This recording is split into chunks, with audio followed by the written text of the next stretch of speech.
কুল্লু নাফসিন যায়িকাতুল মাউত, প্রত্যেক প্রাণী মৃত্যুর স্বাদ আস্বাদন করবে।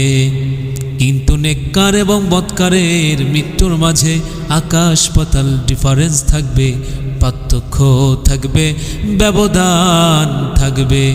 অপরাধী ও নিরপরাধীদের জীবন মরণের চিত্র কখনো কোনো অবস্থাতেই এক হতে পারে না।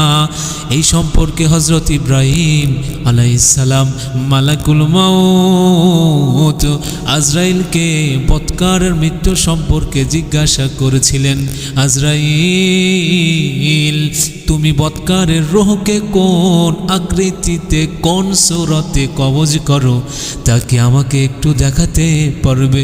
আজরাইল বললেন, আমি যে আকৃতিতে বৎকারের রূহ কবজ করি তা দেখলে আপনি সহ্য করতে পারবেন না। ইব্রাহিম বললেন, না না না, আমি পারবো, আমি সহ্য করতে পারবো, কোনো অসুবিধা হবে না। আজরাইল বললেন, আচ্ছা তাহলে আপনি একটু অন্যদিকে তাকান। যেমন কথা তেমন কাজ, ইব্রাহিম আলাইহিস সালাম তাই করলেন। এবার আজরাইল তার ভয়ঙ্কর রূপ ধারণ করে বললেন, এবার দেখুন।